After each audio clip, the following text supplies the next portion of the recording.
Oh wow, Minecraft surpassed Fortnite. I guess I won't be needing this anymore. Hello, this is Apocalyptic Gecko, and no, this video isn't clickbait. I've played Minecraft from the 1.8.9 version of Minecraft for years. Why? So let me explain. If you don't know, Mojang made a controversial change to combat in 1.9, which is unironically called the combat update. So the way combat worked originally is you would just spam click away at mobs to do damage to them. It was really basic and many people wanted an improved combat system, so Mojang eventually decided to change the combat to where you have to time your hits in order for it to do damage. They also added shields and sword sweeping, which was interesting, I guess. There was plenty of smaller changes that were added and just didn't make sense, such as the fact that wooden axes do as much damage as a diamond sword, and healing became hyper fast for whatever reason. This was fine for the most part with dealing with mobs, but for fighting players, it just simply didn't work. So many players and servers stayed on the 1.8 version, and some still do. I remember first playing Minecraft in the Pocket Edition about 6 years ago. Old Minecraft is a beautiful thing to look back at, but it's even cooler to see how much the game has grown and changed. So later on, after I started to figure out how to play Pocket Edition, I was able to get Java Edition on my trash PC my family had at the time. I played a ton of vanilla single player on that PC. I didn't know servers and mods were a thing, so I eventually did get bored and stopped playing. I eventually went back to Minecraft on the then new Wii U version and played with my friends. I did a lot of creative, but I also did some survival. This was back when console got updates later than Java Edition did, and they made some weird changes to where console didn't get the new combat, but did get some of the new items and mobs. So polar bears, husks, strays, and parrots, and all that was a thing in the Wii U version. We eventually stopped receiving updates, and I believe it left off at 1.12, which was the color update or whatever it was called. But it still never got new combat and some of the items that came along with it. So I did get to experiment with some of the new items such as concrete, but this wasn't for very long as I eventually got bored. I ended up regularly being on Hypixel, in which I play on 1.8.9, which leads me to the point at which I got a sudden urge to just play survival Minecraft after all these years. Yes, I know, playing the Wii U version was kind of cheating for the sake of the title, but I really didn't get to play with everything new, and there's still stuff I haven't messed with in years. I understand if you're a little angry that not completely everything is new, and this video is not completely truthful. Just chill out. The only new things I really remember was concrete and woodland mansions. So in this video, I hope to explain all the new stuff from my perspective. I will also give plenty of personal tips and suggestions for the newest version of Minecraft throughout the video. If you haven't played Minecraft in a few years, this is definitely a video I think you should watch till the end. The new stuff might be a little scary and not what you're used to, which is fine, but I personally continue playing Minecraft. I feel like most of the additions added were really good for the game, and make things way more fun and interesting. You just have to take the time to set up a world, and then set yourself for a whole lot more fun and stuff to explore. I'm a Minecraft player who's been stuck on 1.8 for years, and here's what I think of Village and Pillage and all the updates that came before it.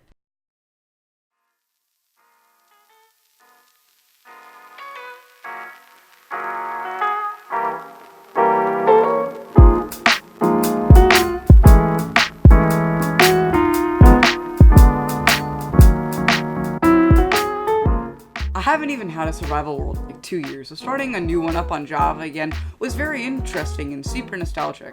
I came in not knowing too much about the new version, so seeing all the new textures was a pleasant surprise. Throughout the years of Minecraft, a lot of textures changed up a bit, but that certainly doesn't compare to the changes we got in 1.13. Almost every item and block texture changed quite a bit.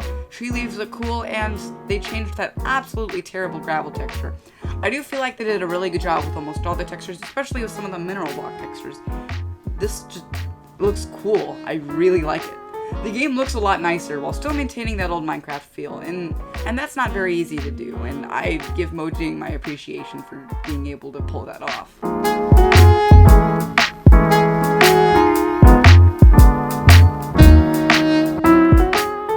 Because of the 1.13 update aquatic, swimming is such a nice mechanic now. This should have been added a long time ago. You used to have to build a boat just to get through a tiny bit of water, or suffer through 3 minutes bobbing up and down to get through just a little patch of water. Water physics has changed up quite a bit as well. Items will now float to the top. I like that change. You can also play around with little bubble blocks and stuff. Magma blocks will suck entities downward, and soul sand will suck entities upwards at an extreme speed. The way players' breath bar works has been modified. If you go in the water, you would notice a little roll of bubbles that would decrease as you spent time below the surface of the water. If all the bubbles disappeared, you would start drowning and taking damage. Before 1.13, you could immediately just bob up to the surface and regain your breath. Now you have to wait a few seconds for the bubbles to regenerate, and that torch trick doesn't work anymore because of this. Sea life is so much more lively. You get all this kelp, seagrass, coral, with fish being like visible now too. I do feel like the drowned were implemented well, so drowned are basically swimming zombies that can sometimes have tridents. So yeah, turtles exist. That's nice, I guess. You can make a hat out of their old shell things. You can now just go out and catch a fish without a rod because they're mobs in themselves now. I like it. There's also dolphins, which are really cool. They have such a unique behavior and are fun to play around with. The new water mobs really do spark up the oceans in Minecraft, and I do really like them a lot. I'm really happy with the aquatic part of Update Aquatic. It's so cool. Buried treasure exists. It's pretty fun. I'm really glad I ended up playing Minecraft again and experiencing all of this.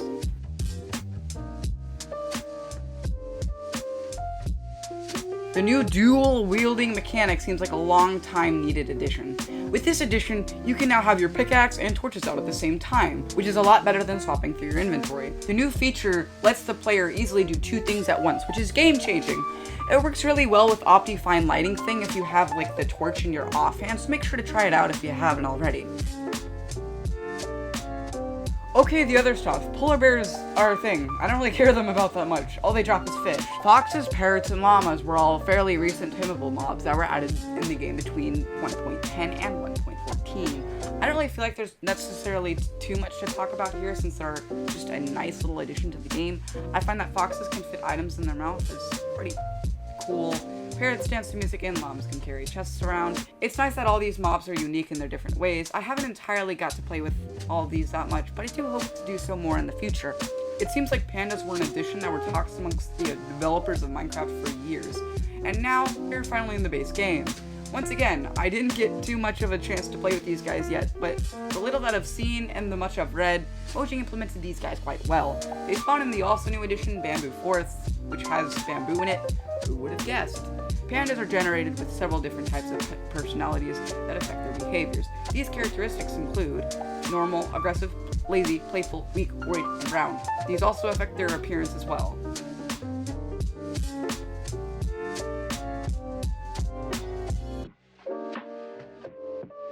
I'm starting to notice that hostile mobs at night and in caves are starting to appear more often. It seems like Mojang knows that their fan base is growing up and is making their game more difficult because of it. Skeletons feel so much harder to kill than the last time I've battled them. Their AI has changed quite a bit and they now feel a lot more accurate and aggressive.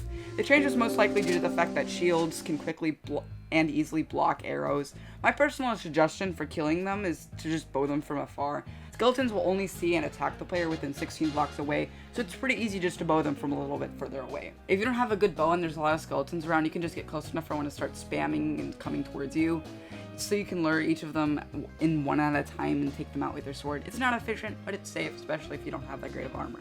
Sure, you could just run in like a madman and shot them to pieces, and that's fine. Just be careful, you're gonna take a lot of damage. But hey, you can do whatever you want. I also feel like the creepers will explode a little bit more often because it seems like they can blow up while being a little bit further away from the player than it used to.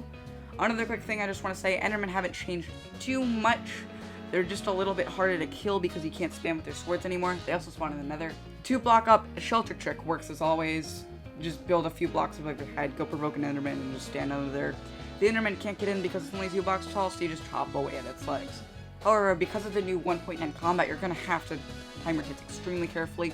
Other than that, the old hostile mobs are going to feel completely normal. And oh yeah, husks and strays are a thing. If you haven't played survival Minecraft in a while, like myself, and have no idea what the heck I'm talking about, husks replace the zombies in deserts, and strays replace skeletons in snowy areas.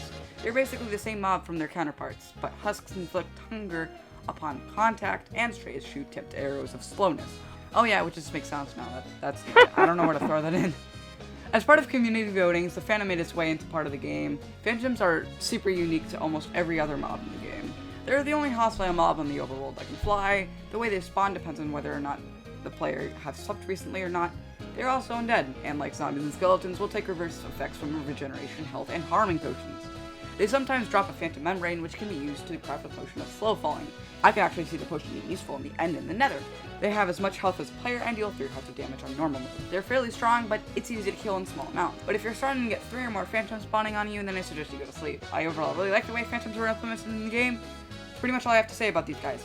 Moving on to Illagers. They're probably one of the hardest mobs to kill in the game. Quick thing here, Illagers will attack villagers and iron golems as well as players. Illagers can be found in raids, pillager outposts, and woodland mansions, and can sometimes just be found naturally in the wild, which are called Illager patrols. Starting with Illager patrols, you might see a group of strange-looking villagers standing in a group.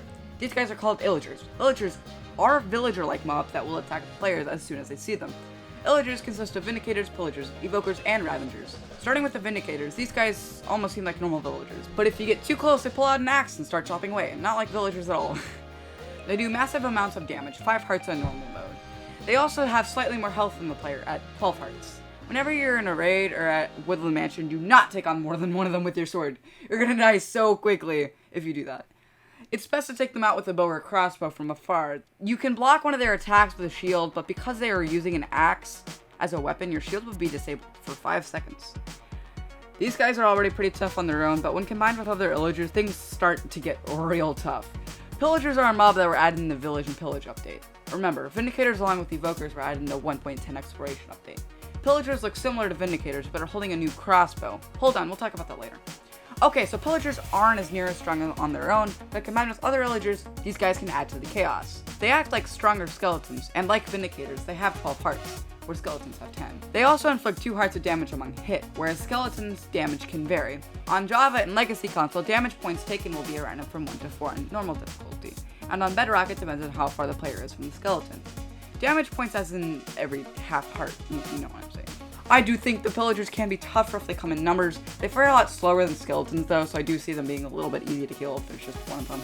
On Java Edition, Vindicators can drop an emerald or their axe, and Pillagers can just drop their bow or a few arrows. But in Bedrock, these two can actually drop some pretty nice loot. I don't have to go time through all of the drops, so here's a picture of Gamepedia. Alright, take a picture or whatever, I'm gonna move on.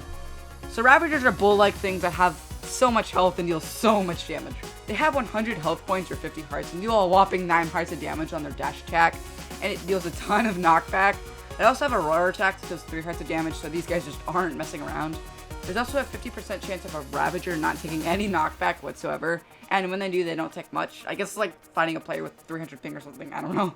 And these guys are definitely much of a threat on their own, and things can get more dangerous if there's a Pillager or some other Illager riding on its back. It's definitely best to kill all other mobs before taking these guys on. You just can't kill Ravagers in the midst of other Illagers. Ravagers are one of the few mobs that have 2 different attacks. The dash attack is executed exactly as it sounds. They come something towards you, it deals 12 damage points, dealing a ton of knockback, and will also destroy a bunch of crops if they run through that. You can actually shield this attack pretty easily. You will take 0 damage and reduce the amount of knockback greatly. But the best part about shielding is the fact that there's a 50% chance of the Ravager being stunned.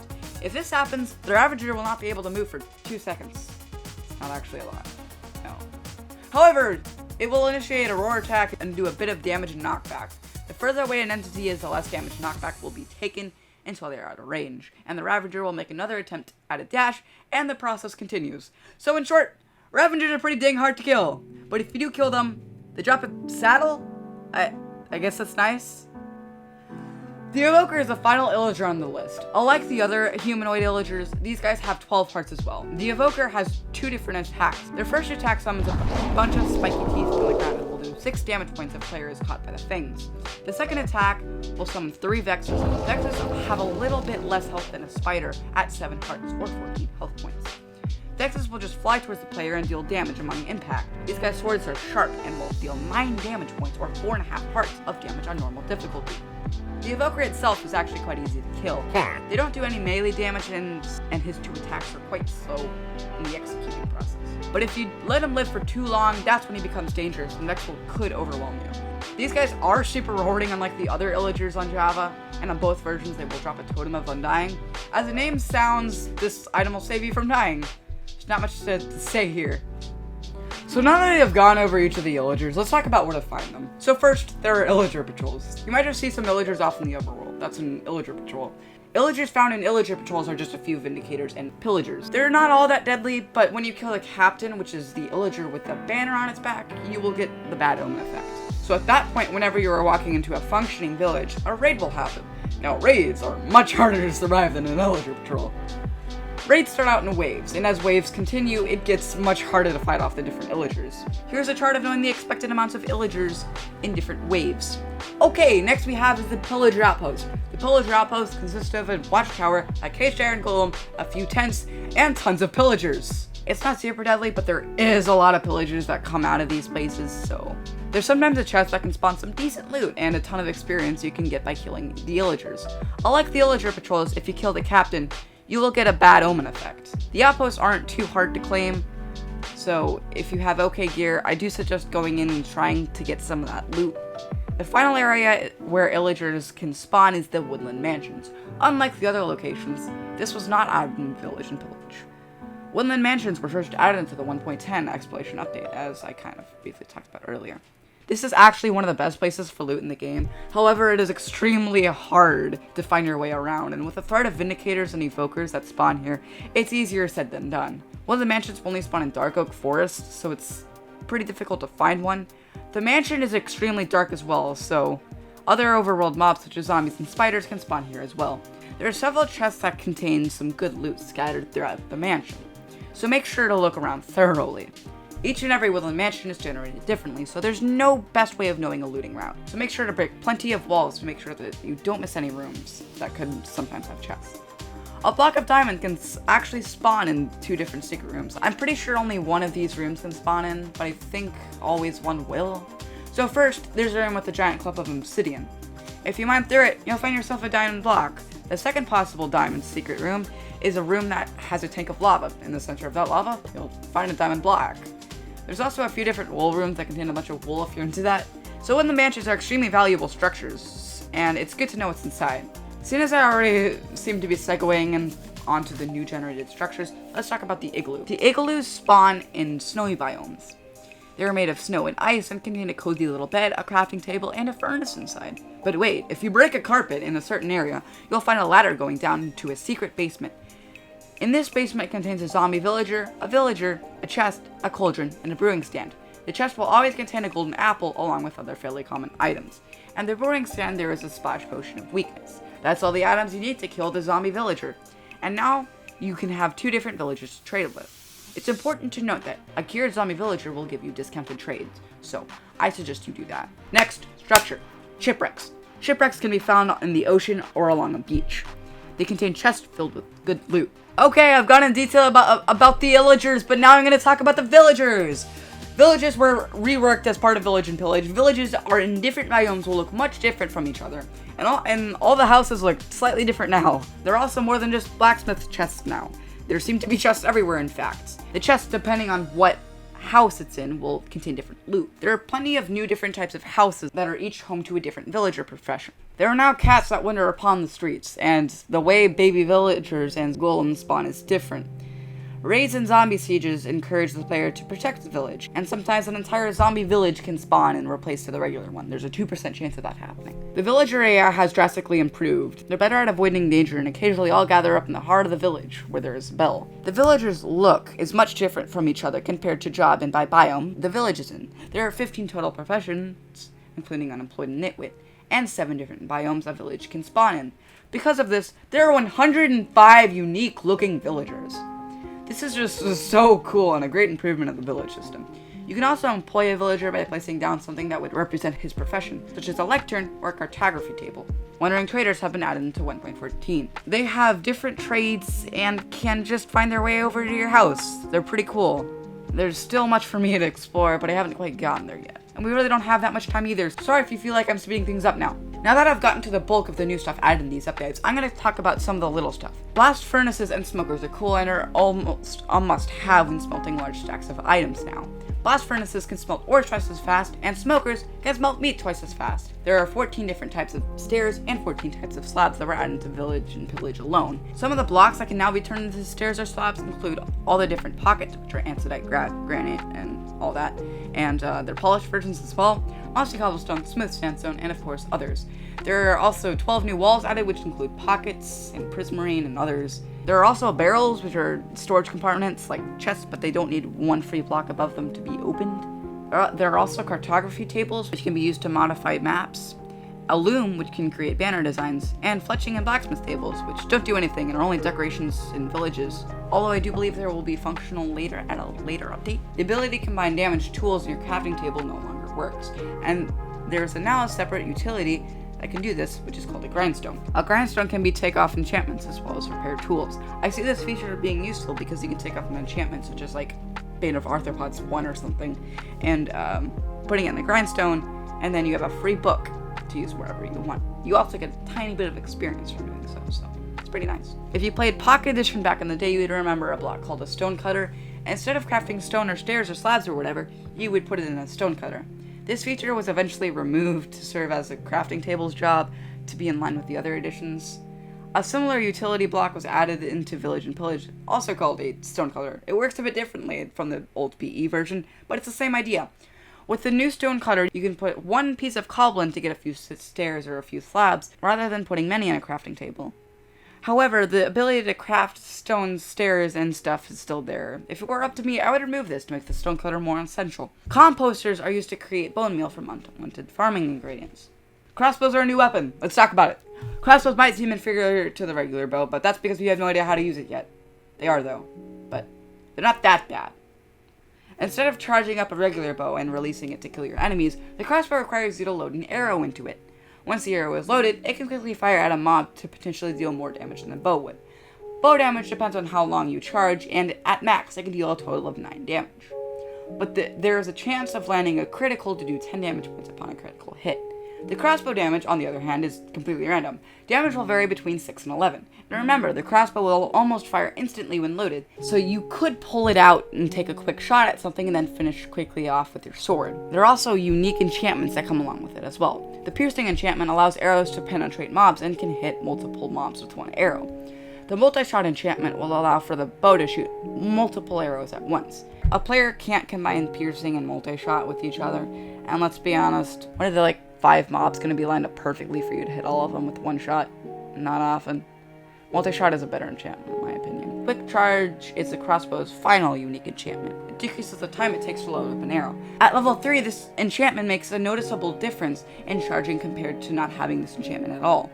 Crossbows can become quite a spammy weapon if you're able to get it to this enchantment. However, I do feel like the bow is a better weapon to invest in. The crossbows cannot get enchantments such as Power and Flame, so as your world progresses, bows will always become superior. The crossbow does a bit more damage at first and has longer range, but with the lack of being able to put power on it, it's not very viable. I hope Mojang buffs this weapon in some way in the next update. I don't really want this video to be too long, and I'm gonna have to end this video eventually, so I'm gonna have to stop it here. I'm sorry that I missed a few things such as tridents and end cities. This video is super hard to make, and I would really appreciate more subscribers. So if you liked the video, please go ahead and subscribe and like the video. If your friends might enjoy it, then share it to them. I'm getting pretty desperate. Goodbye!